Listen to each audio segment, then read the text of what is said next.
You're listening to Puma Podcast. One of the things that needs to change for schools is yung realization that ADHD is not an issue of parang focused on the child only, but on the system. Kasi imaginein mo, yung schools kasi natin, because as you said, traditional schools, we value students that are quiet, that are, that are meek, and that follow the rules, that children who stay within the lines, so to speak. That's the kind of students that we value in our school system, 'di ba? Don't you agree? Yun yung tinatawag nating hidden curriculum ng schools. Schools don't announce that, but that's an unspoken curriculum in our schools, and yun yung parang goal. Bakit natin laging pinapatahimik lahat all the time? A child fidgets in class. Another forgets to bring her notebook again. One can't stop talking during lessons. In many schools, these are the children who get scolded, punished, or ignored. But for some, the problem isn't discipline. It's a brain that works differently. For children with ADHD or attention deficit hyperactivity disorder, school can become less about learning and more about surviving a system that doesn't fit them. And in schools where good behavior often means quiet obedience, these kids are at risk of being seen as problems rather than as learners with incredible potential. Today, we take a closer look at how traditional educational systems unintentionally disadvantage children with ADHD and what can be done to make learning more inclusive, compassionate, and effective. This is Hannah Tasara, and you're listening to Teka Teka, powered by Puma Podcast. Joining me is teacher Grace Flores Osho, a board member of World Vision Philippines and a passionate advocate for inclusive education.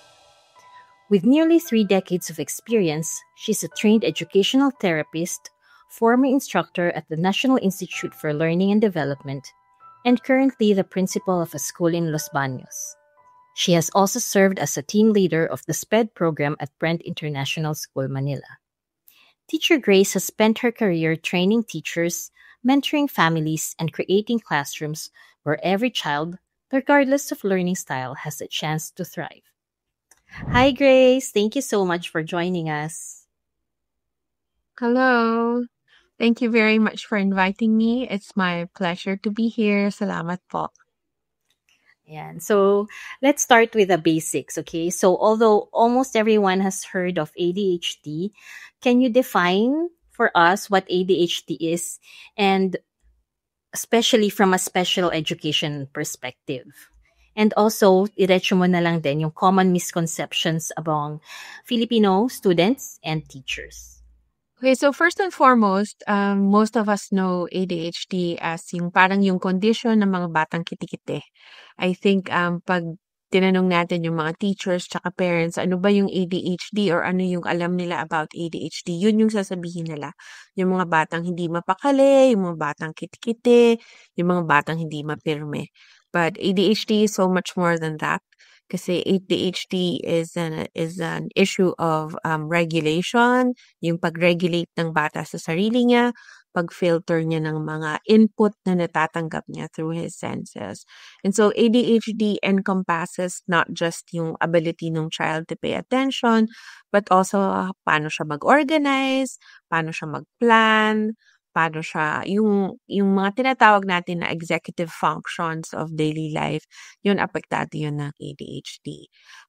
Oftentimes, yung ADHD nakikita natin or napapansin natin kahit from toddlerhood pa lang, or minsan nga younger than toddlers nakikita na, kasi nga kakaiba yung kilos ng mga batang yon.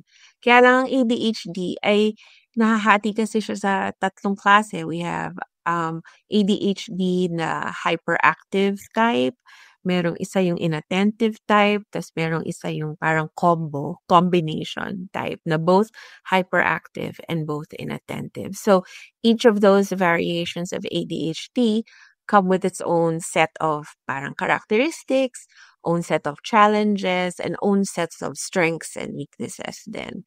So ADHD is more than just being kiti-kiti or yung di mapirme or minsan yung mga batang sabi nila yung mga batang hindi mo mapatigil magsalita o gumalaw, ADHD na agad. It's not just that. ADHD is a condition na kailangang ma-diagnose ng specialista. So, usually mga developmental pediatrician or psychologist or psychiatrist, sila yung mga nagda-diagnose ng condition na yan. So, even though tayo, mga adults, nakikita natin na ang isang bata ay nag-exhibit ng mga, sa palagay natin ay mga characteristics ng batang may ADHD, ang tama pa rin natin gawin ay i-refer sila sa specialist para ma-verify nga or ma-confirm kung meron ng ADHD yung isang bata. You mentioned nga earlier na parang ang common intindi ng mga tao pag may ADHD ka para kang kiti-kiti, malikot talaga, hindi matigil.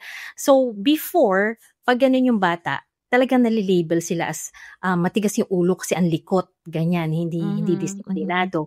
But lately, mas nagiging aware na yung mga tao sa ADHD, right?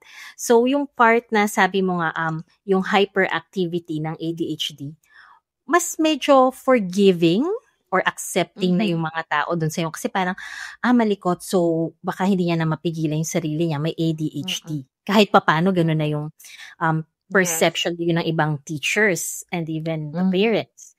Pero yung isang type na sinabi mo, inattention, I think that's the side of ADHD that a lot of people still don't know about.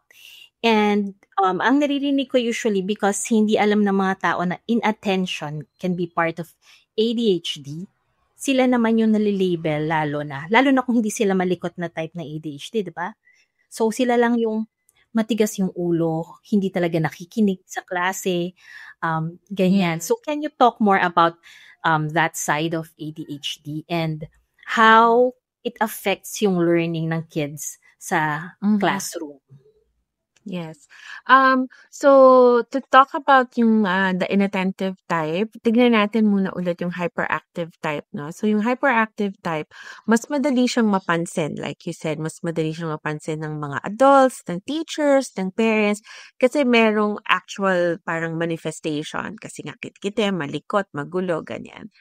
Pero yung inattentive type, wala kasi. Minsan yung mga estudyante or batang may ADHD inattentive type, napagkakamalan pa silang mga good student, well-behaved student, kasi tahimik lang sila or hindi sila nanggugulo, kumbaga. Ganun. Pero actually, pag dinidescribe ko sa mga magulang, ang isang description ko ay yung hyperactivity nangyayari up here. Kasi yung batang may inattentive type, hindi siya maka-pay attention sa class kasi ang daming nangyayari up here. So parang hindi sa physical manifestation, pero it's all mental. So ang dami niyang iniisip. Siya yung para siyang yung term natin minsan, 'di ba, nagsi-space out. Nagsa-space out siya kasi ang dami niya ng ibang iniisip, ang dami niya. So, nahihirapan din siya mag-focus. So, common characteristic yan ng lahat ng ADHD type. Pero lalo na yung inattentive type, hindi siya makapag-focus. Actually, parang misnomer nga yung inattentive or yung inattention. Kasi actually, they're trying to pay attention to so many different things. Parang ganun. That's one way of looking at it, di ba? Pero inattention kasi hindi siya makapag-sustained attention for a particular task at hand. So, mas mahirap siya i-diagnose katulad ng sinabi mo. Mas mahirap din siyang mas-spot ng teacher, mas-spot ng parents kasi oftentimes tahimik lang sila Sila yung estudyanteng nasa likod, hindi naman sila nagda-draw ng attention sa sarili nila masyado. And dati, merong mga studies na mas madalas na babae yung may inattention kaysa lalaki. Hindi ko alam kung ano yung latest studies ngayon, no? Kung mas marami pa rin ng female versus male dun sa inattentive type. Pero ang definite is yung inattentive type, yung usually hindi napapansin. Kasi nga hindi sila quote-unquote problema sa classroom. That's very interesting. I never thought to put us that way. And now that you say it, it makes so much sense. Kasi bakit nga naman sila hindi lang nagpe-pay attention? Di ba? Parang dati, I just took it as, okay, ito yung symptoms, inattentive. I never really connected na hyperactive nga within the brain. I mean, yeah, we know they're processing a lot of things, but when you put it that way, it makes so much more sense. Kasi ang tingin natin sa ADHD lagi, it's the symptoms, but not what's going on inside. So that's a very interesting way. Now you said that in classrooms, sila usually hindi napapansin kasi tahimik. However, nalipad yung utak nila, diba? So how does that affect their actual learning? Nasa likod sila, tahimik sila. So pag malikot ka, obviously, hindi ka nakakapakinig. Pag tahimik ka, nasa iba naman yung utak mo, madami kang nakikita, madami kang na-imagine, madami kang iniisip. How does that impact their learning and yung performance in class? So both of those two kinds of ADHD, and especially the combination type that I also mentioned, lahat yun may impact sa learning. And yung sinabi mo nga, yung hyperactive type, affected yung learning niya kasi hindi siya mapakali. And usually, itong mga estudyanteng hyperactive type, sa bandang harap sila inuupo. It's actually one of the strategies that we learn as teachers is yung mga students that need the most guidance or support or the most reminding, kailangan within arm's reach sila para madaling ma-supervise ng teachers kung mabagka. But yung mga inattentive type, dahil nga hindi sila issue in terms of behavior, dun sila usually sa gitna or sa likod. So, in a way, mas delikado, not mas delikado, pero mas challenging nga for them pag nasa likod sila. Kasi mas marami silang nakikita, mas marami silang pwedeng i-observe. Isa sa mga paborito kong sinishare sa mga teachers and parents pag nagko-conduct kami ng ADHD awareness seminars or symposiums is yung view ng batang may ADHD from the back of the classroom. Kasi pag nasa likod ka ng classroom, madami kang nakikita sa harap mo, 'di ba? Lahat ng ulo kita mo, and kung saan nakatingin yung mga ulong 'yon, kita mo din. And kumbaga, merong mga distractions bago ka pa makarating yung line of sight mo to the blackboard and the teacher. And so, minsan, yung mga batang inattentive, tas nasa likod sila or nasa gitna, nahihirapan sila lalo mag-focus kasi just the setup or yung location nila sa classroom is already a distraction for them. Katulad ng isang strategy na sinishare ko rin palagi is yung mga estudyanteng may ADHD, whether inattentive or hyperactive, hindi natin sila dapat inuupo sa mga high traffic areas ng classroom kasi mabilis silang ma-distract nun. Kasi yung ibang mga estudyante, pwede nilang kumbaga, palagpasin lang yung, kunyari, may classmate na nagtapon sa basurahan or may classmate na lumabas sa door at pumunta sa bathroom. Kaya nilang i-filter out yun, hindi sila madidistract. Pero yung batang may ADHD, minsan very challenging sa kanya yun. Kasi pag nag-change yung situation, bigla siya madidistract, masisira na yung train of thought niya or yung line of thinking niya. Challenging na nga for them yung paying attention in the first place. Tapos pag tinabi mo pa sila sa isa, lalo yung mga yung mga high traffic area dyan, yung basurahan ng classroom, kung saan may nagtatapon, o kaya yung pintuan ng classroom, or yung bintana ng classroom, or sa anything na maraming dadaan or ano. So, whether inattentive ka or hyperactive type of ADHD, pareho yung may impact sa learning kasi bottom line, you're not paying enough sustained attention to the task or meaning listening to the teacher or doing the worksheet. So, hindi mo rin na-achieve yung goals ng teacher for the lesson or yung objective for the lesson. So actually, na-mention mo yung isang things na I was supposed to ask later on, but yeah, how to design classrooms better for them, or at least where to place them in this case. But I want to go back to delve deeper into not just yung placement nila sa classroom, but the actual structure natin in most schools, lalo na sa traditional setting. Ikaw na rin yung mag-discuss about class size, ano ba yung ideal, and what is the reality in the Philippine educational system, both public and private schools. And yan, class size and kung ano man yung tingin mo, what fits the kids and what doesn't work for them. Like you mentioned earlier, no, there's a growing awareness about ADHD in our society now. So Philippines, there's more articles about it. Mas madalas mo na siya nababasa on social media. And then you even have celebrities admitting that they've been diagnosed with ADHD. So hindi na siya as taboo as it was before. Kumbaga, hindi na siya something negative. And I think that's a definite positive step, towards creating a society that is more supportive and more inclusive, especially for children who have ADHD. Kasi one of the things that needs to change for schools is yung realization that ADHD is not an issue of parang focused on the child only, but on the system.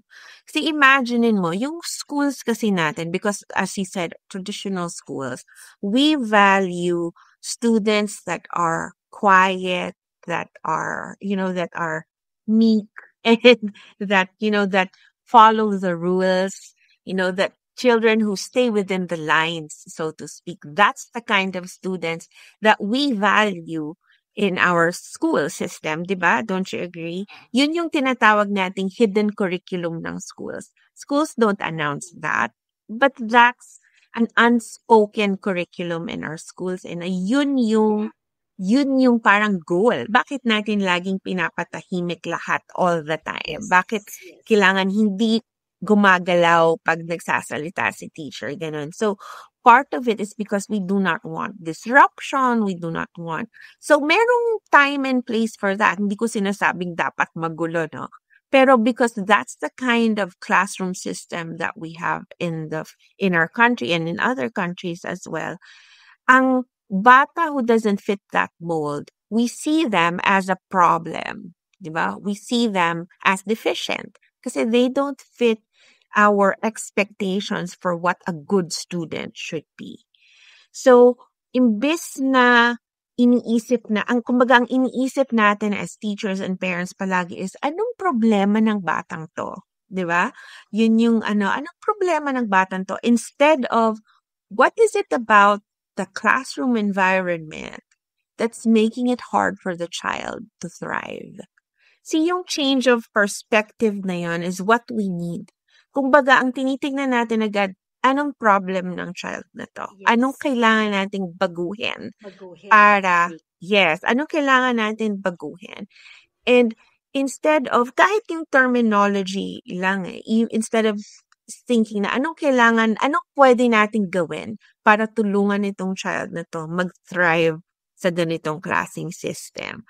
So, hindi lang kasi behavioral issue ang ADHD. Mayroon siyang, kumbaga, if we do anything that will help children and adults with ADHD, hindi lang yung person na may condition na yon ang kailangan magbago, but everybody else around them needs to change as well. Diba? Don't you agree? One of the things that we can do as society is be careful about the labels we're giving these children.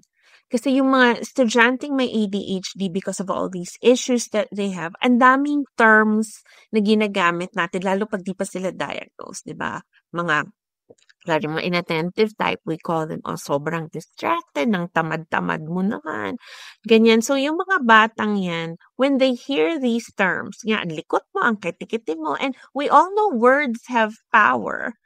And often enough, when the kids hear this, often from the adults in their lives or even from fellow children, from peers, they'll start believing them. And of course, alam natin lahat, may impact yun sa self-esteem nila.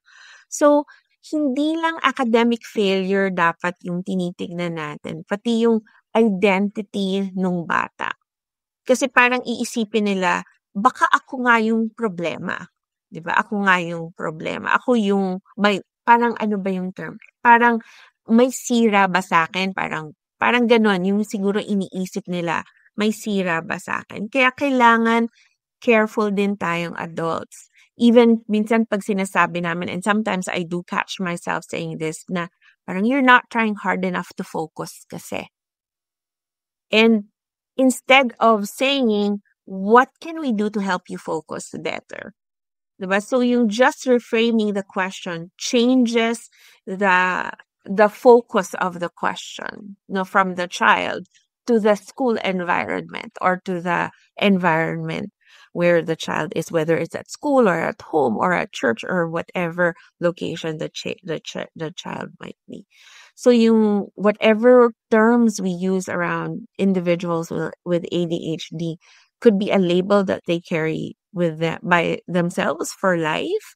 Kaya we should be careful about what we say to them, lalo na if I know they can sometimes be frustrating. Minsan yung mga parents that I talk to, sila mismo nagsasabi na sila mismo frustrated na sila, and it is something that we all have to work on. Hindi lang yung bata, pati tayong mga adults who are working with these children.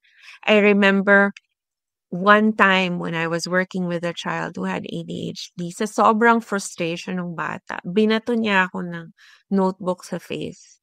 And I wasn't even saying anything to upset the child. I was just giving instructions. So just, regular class instructions. But maybe because at that moment, yung child was already full of multiple instructions or things na he felt he had to do aside from what I was saying. Maybe his classmate was saying something to him. So, and when you have ADHD, it's hard to prioritize which instruction you're going to attend to first. So it's possible that the child was already very overwhelmed at that point. So parang ang response niya lang that made sense to him was to put a stop to me because I was the most recent person giving instructions. So binato niya ako ng notebook. And I remember when that happened, yung response ko was, yung parang alam mo yung sinasabi nilang sometimes when something happens to you, like a whole flash of your life, parang ganon. Parang ang daming nag-go through. In that moment, in that split second, naalala ko, inisip ko was, how do I respond to this? Do I scold this child for throwing the notebook at me? Or do I realize that this was just the best way this child knew how to deal with the fact that he's overloaded and it's overwhelming? And so sometimes we have to come to that kind of crossroads, and it's not something that comes naturally to us. 'Di ba? Kasi very reactive tayong mga tao, and so as a person who interacts with children who have ADHD, we have to be more proactive with them, be aware of what might be challenging for them in this situation and what can I do before the overload happens. Kumbaga, parang ganon. So the children who have ADHD, one of the things that I definitely look up to them for is yung fact na they go through each school day doing so much in terms of regulating themselves. Lalo na pag di pa sila diagnosed kasi di pa naman nila alam na may ADHD sila, for example. But they are doing what they can to control themselves. Even though wala pa silang strategies, wala pa silang therapies or anything. So, and that takes a tremendous amount of mental and emotional energy to do. And yet these children keep coming back to school. Diba? They keep coming back to school even if it's hard, even though they're, yung tinatawag natin na parang nagmamask lang sila para they can fit in, so to speak. It's laborious for them. It's challenging for them. And then on top of all that, they have to learn pa at school. There's the academic side of school. So not just controlling, regulating themselves in terms of their social emotional state, but also learning. And sometimes the learning part is hard pa because ADHD sometimes is, as we call it, comorbid with other conditions pa. You can be a person with ADHD and have some kind of learning disabilities as well. Or you might be on the spectrum, on the autism spectrum as well. So maraming factors to consider when we think of a child or an individual with ADHD. Yeah. I think yung most na you discussed is about the need for mindset shift, right? So especially among teachers, particularly sa teachers and parents, which of course, although the mindset shift I think has started as a society, kasi nga nagiging aware and that's the first step.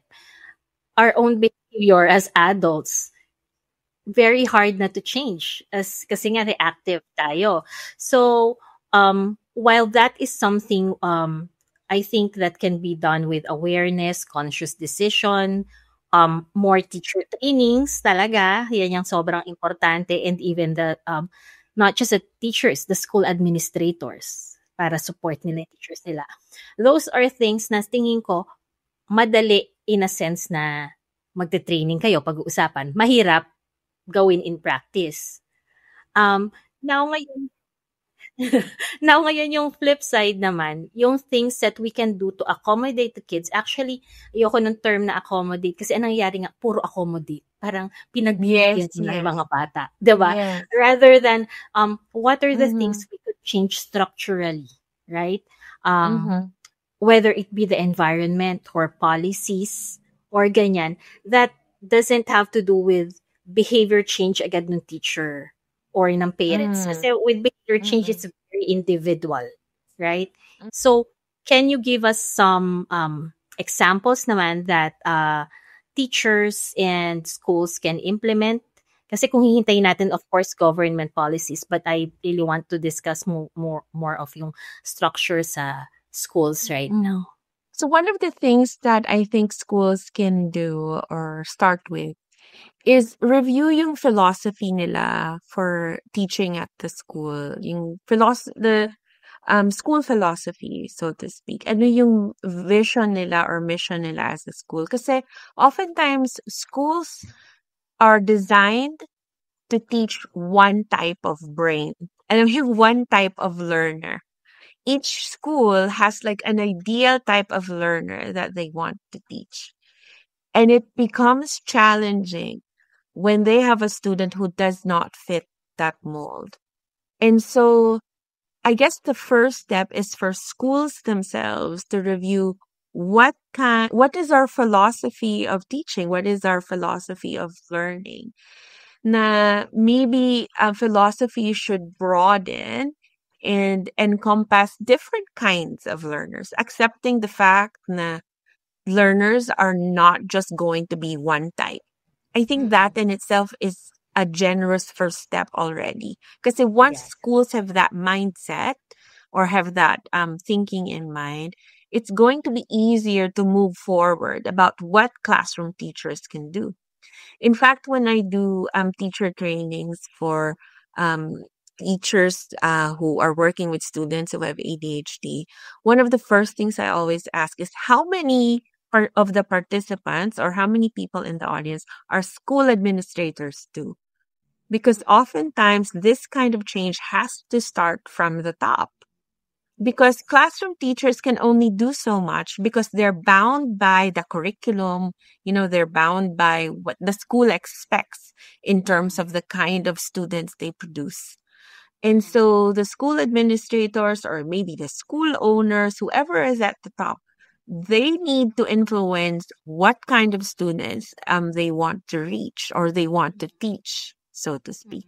The thing with special education kasi is a lot of the techniques that work for students who have special needs, whether they have ADHD or they're on the spectrum or dyslexia, whatever the needs are, a lot of the techniques that work for these students also work for students without needs. And sa akin, that's such a win-win kind of situation. You're able to reach so many different kinds of learners using the same technique for everybody or the same strategies for everybody, and you're not lowering the bar. Some schools kaya ayaw nila ng children na may special needs kasi ang misconception nila is pag tumanggap kami ng child with special needs, edi bababa yung standards namin, parang ganon. 'Di ba? May mga schools na ganun, nakakalungkot, pero ganun yung reason kung bakit ayaw nila na tumanggap ng estudyanteng may special needs. Ang kailangan lang naman bagbago, hindi naman yung standards ng school, pero how we help children reach those standards. Kumbaga, how we teach the children so they can reach the standards set by the school. Minsan yung mga, lalo na for children with ADHD, simple strategies are easy to implement. And it works for everyone. Like, ngayon, nauuso na sa schools yung, or for years na yung tinatawag nating brain breaks, yung when students stop at the end of a lesson or a subject, and then they take a little brain break. It could be something as simple as doing a little dance, or they do a little game, or they take a little walk around the school. These brain breaks also work wonders for children who have ADHD because it literally helps them reset their brain for parang the next activity, the next lesson. And then using visual schedules. That's something that helps students with attention and focus issues. And that works for everyone too. So, hindi lang naman. So, yung merong mga strategies na ganon that work for all of the students. And so, that's what I hope that teachers like myself can continue to explore na what strategies work, not just for one type of learner, but for all the learners that are part of every classroom. When I was a college student, and that was many years ago, so I'm sure that the statistics may have changed by now. But when I was a college student, sabi nila, if you have 8 students in your class, if you have at least 8 students in your class, at least one of them will have special learning needs. So parang 1:8 yung statistics nung time na yun. And I don't know if tumaas na yun by now. Maybe because people are more aware, baka tumaas na yun, not because mas marami na yung cases of learning needs, but because there's a growing awareness and we've become better at identifying the red flags or recommending assessment. And so because of that, I think it's going to be, so to speak, not as hard sana for teachers not to accommodate, like you said, no, but for teachers to make them a meaningful part of the classroom. Minsan, meron akong teacher na nakausap once before, Hannah, sabi niya na, kawawa naman kasi yung mga batang may ADHD. And I was like, inisip ko yun, parang how do I help her reframe her mindset from kawawa sila to they're just like any other learner na, and here's what I can do to help them. Parang ganun. And mahirap kasi minsan if we teachers ourselves say na wala na akong magagawa, ganyan na siya talaga eh. Eh, kawawa naman lahat ng estudyante kung ganun yung mindset natin lahat, di ba?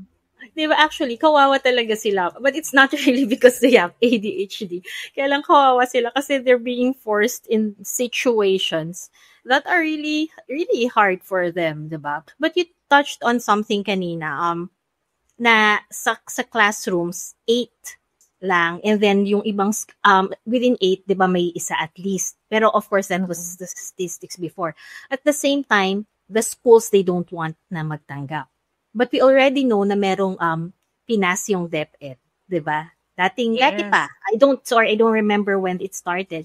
But they said na bawal na hindi magtanggap ng kahit sinong estudyante. So it doesn't matter kahit ano man yung learning disability niya, kahit anumang disorder. I don't know if that's the case for private schools too, pero I'm sure for public schools, bawal silang hindi magtanggap. That's a very good ideological, diba? Parang maganda. Kasi dapat naman talaga lahat have the right to education. But I think it's a blanket thing that could actually be, in my opinion, harmful for the kids and for yung kids na may learning disability and the rest of the class. As much as I hate to say it, and wala kasi akong maisip na better word right now, they can be disruptive. That's how people call it, right? Or hindi man disruptive, teachers are finding it really hard to adjust to them, right? So, kung nagtanggap ka nga naman, tapos hindi trained yung teacher, anong gagawin mo? Nagtanggap ka na nagtanggap, 10 na sa klase mo of 40. Paano yung gagawin mo? So, what do you think can be done para matanggap pa rin tong mga estudyante na to? And what can be done policy-wise para hindi pwedeng, parang ano yan yung isa din na yung kahit na anong mangyari papagraduatein mo ganyan, we don't know yung reading level. Yung mga ganyang policy na are very, parang supposedly, I don't know if it's naive or what, or hindi lang grounded. So what can the government, DepEd do policy-wise, or the schools, how to not circumvent obey that policy. At the same time, ensuring yung educational kasi yung ibang schools na pinuntahan namin dati, you already know that my kid has autism and ADHD. Hindi namin sila maka-enroll na kasi they would say hanggang 2 lang per class ang tinatanggap nila. Now, syempre, that's like not okay kasi hindi ka maka-enroll. It's understandable kasi they explain that. Hindi namin nabigyan ng attention. Ganon. So, hindi sila sumusunod sa policy. But, you understand it. So, what can they do as schools kung may ganung policy? And policy-wise, DepEd and the government, what can they do para hindi ganun yung mangyari?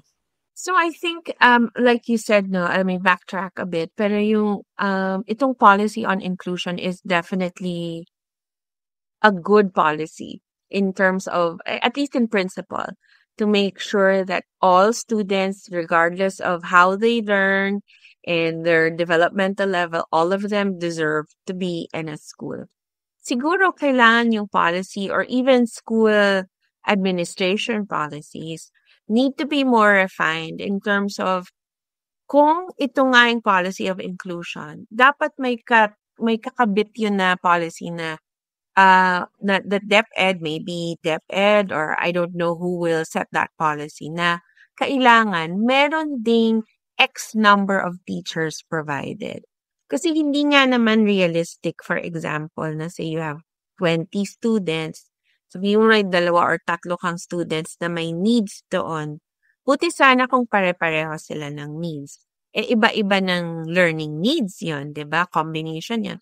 Tapos, meron pang mga students dun sa same class of 20 na yon na in the middle of the school year pa lang sila madadiagnose. Kasi kumbaga, hindi pa nakikita yung characteristics and it's not until the middle of the school year na ma-realize ng teachers na meron ding mga characteristics ng child na kailangang i-refer for assessment or areas of concern na kailangang i-investigate or explore pa. So, yung 3 yon, posibleng baka 6 yon or 7 yon. Kaya, itong policy of inclusion, I think should come with, if you have inclusion, dapat may X number of teachers na assigned in the class na may child with learning needs. Kasi nga for a teacher in a regular classroom, especially teaching the kind of curriculum we expect here in the Philippines, hindi kaya yun ng isang teacher lang. Kailangan mo ng at least isa pa na magmo-modify ng work or magpo-provide ng accommodations or kung anong mang adjustments yung kailangan gawin para the learning setup is more conducive for children who have learning needs such as ADHD.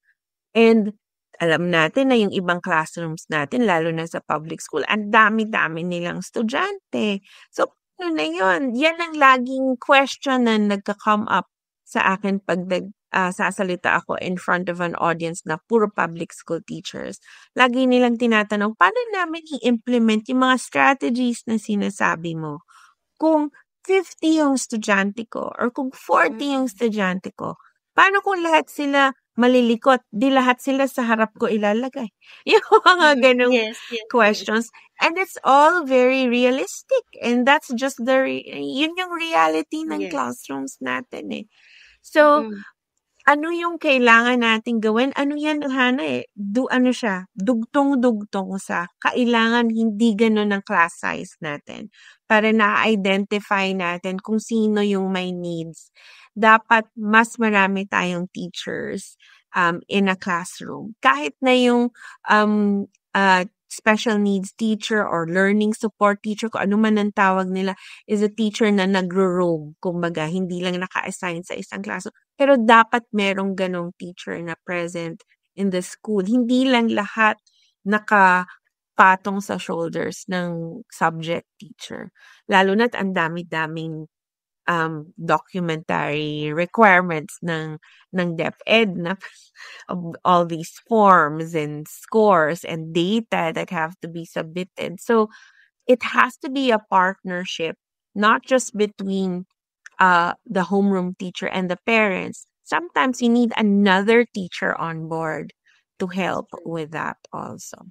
Pag hiniisip ko minsan yung yung issues natin on children with special needs, pag iniisip ko yon and I try to go back, parang how do we address this in the Philippines? Parang paatras ako ng paatras. Ano yung root dito? Lagi akong nag-end up dun sa fact na we need more schools, we need more classrooms para hindi na co-congest ang classrooms, which means we need more schools, we need more space, we need more teachers, and maybe that even goes back to we need more family planning so that there are, parang you can explore it in as many ways as you want. Pero one of the issues talaga is that ang dami natin minsan estudyante in one room. Kaya yung sinasabi mo na yung mga students na nakakarating ng grade 6 or grade 7 na ang reading level nila nasa grade 2, or estudyanteng may ADHD pero say grade 9 na diagnose.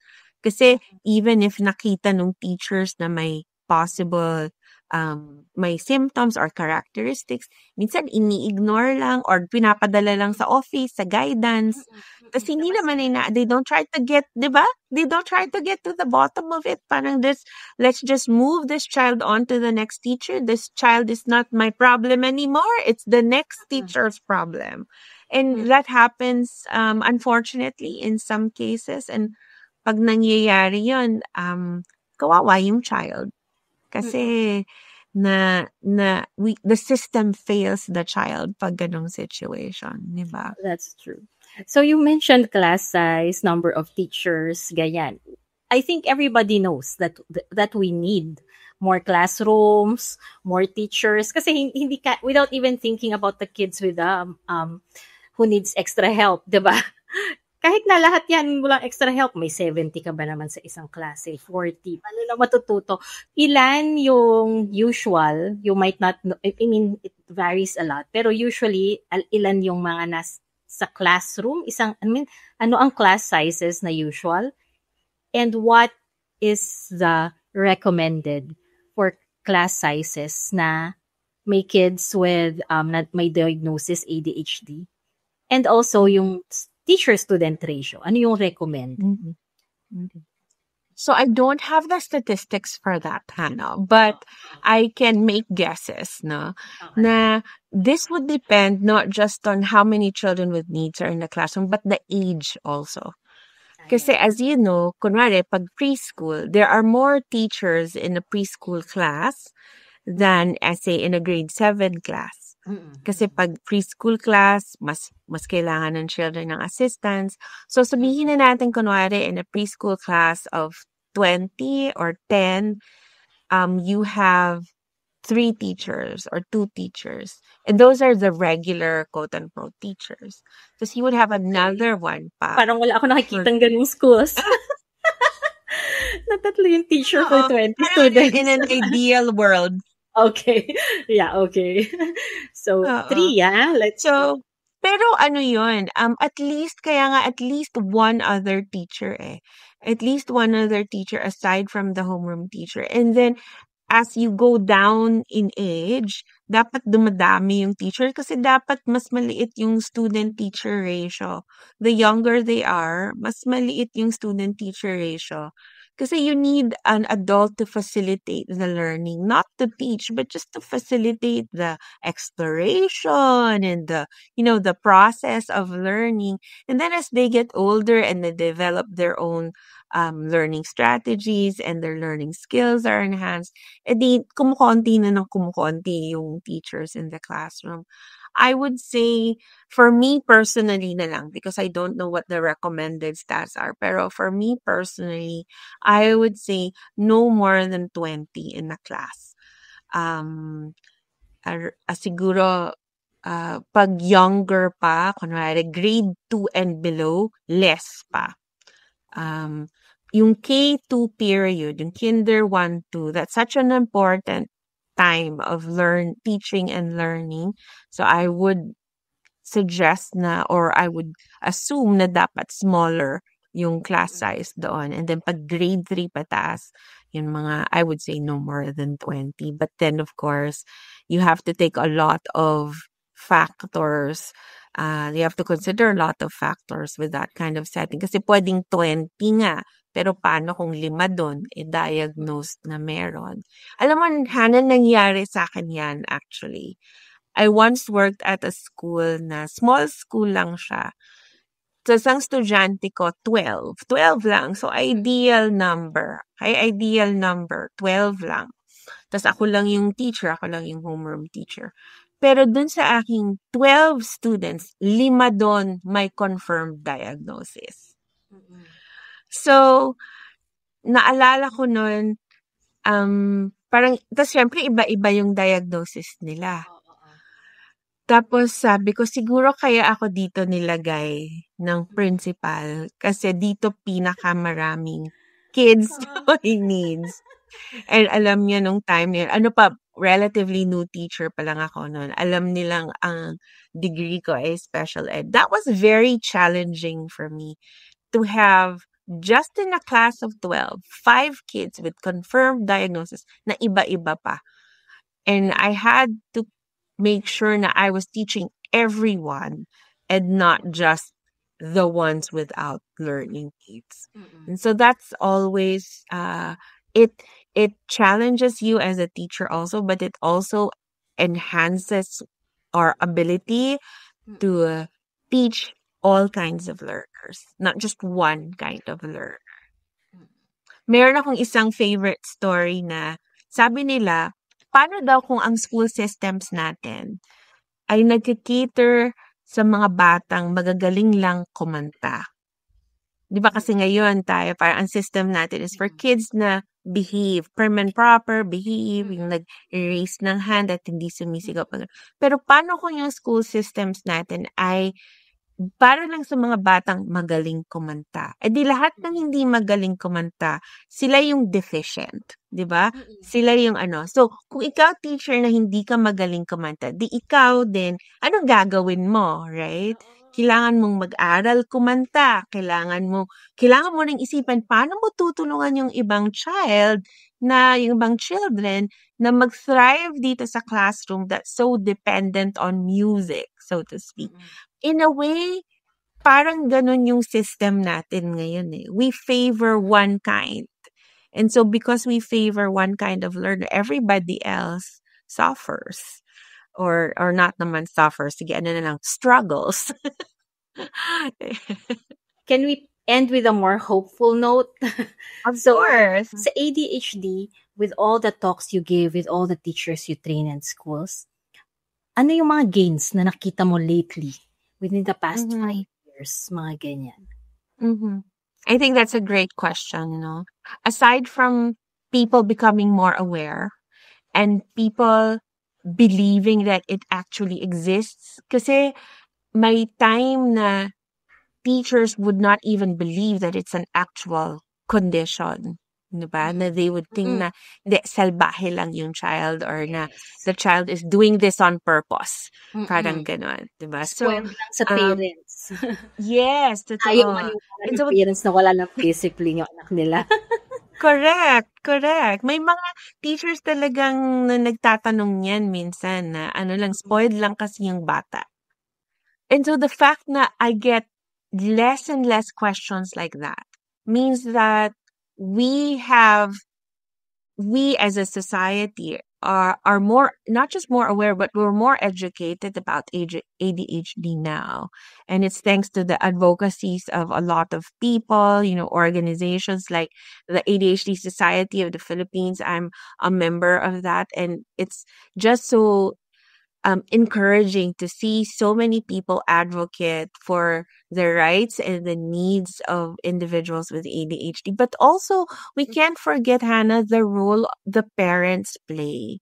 Because the parents are the very first advocates of children who struggle with any kind of learning challenge, especially ADHD. And yung partnership ng parent at ng school makes such a big difference, because when the child sees that the parents and the school are on the same page, that they're all there to provide an environment where the child can thrive, that is such a boost to a child's motivation to learn. Alam niya na kumbaga, I am surrounded by adults who get me, by adults who understand me. And so parents, I think they should continue to advocate, just like you, continue to advocate for your child, because that kind of advocacy really does make an impact in the classroom where your child is, in the school where your child is. But more importantly, it has an impact on your child to know that there are adults around him who understand him or her, and they get him, they get her, and they will do what they can to make sure that the environment is one where he or she can thrive. Okay, so that's it for today. Thank you again, Grace, for joining us. So I hope everyone enjoyed the episode and learned something. So if you like the way we do conversations, please follow us on our socials, and you can listen to us on Spotify and Apple Podcasts.